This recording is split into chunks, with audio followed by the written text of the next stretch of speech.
હવામાન નિષ્ણાત અંબાલાલ પટેલે પોતાની આગાહીમાં જણાવ્યું હતું કે ફેબ્રુઆરીના અંત સુધીમાં વારંવાર વાતાવરણમાં બદલાવ જોવા મળશે।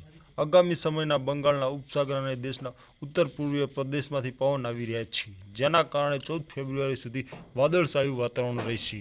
આ સાથે અંબાલાલ પટેલે એમ પણ જણાવ્યું કે બીજું એક મજબૂત વેસ્ટર્ન ડિસ્ટર્બન્સ 18 થી 20 ફેબ્રુઆરીના રોજ આવશે, જેના કારણે 18 થી 20 ફેબ્રુઆરીના સૌરાષ્ટ્રના ભાગોમાં 25 કિલોમીટરની ઝડપે પવન ફૂંકાવાની શક્યતા રહેશે। 15 ફેબ્રુઆરીથી ધીમે ધીમે તાપમાનમાં વધારો થશે।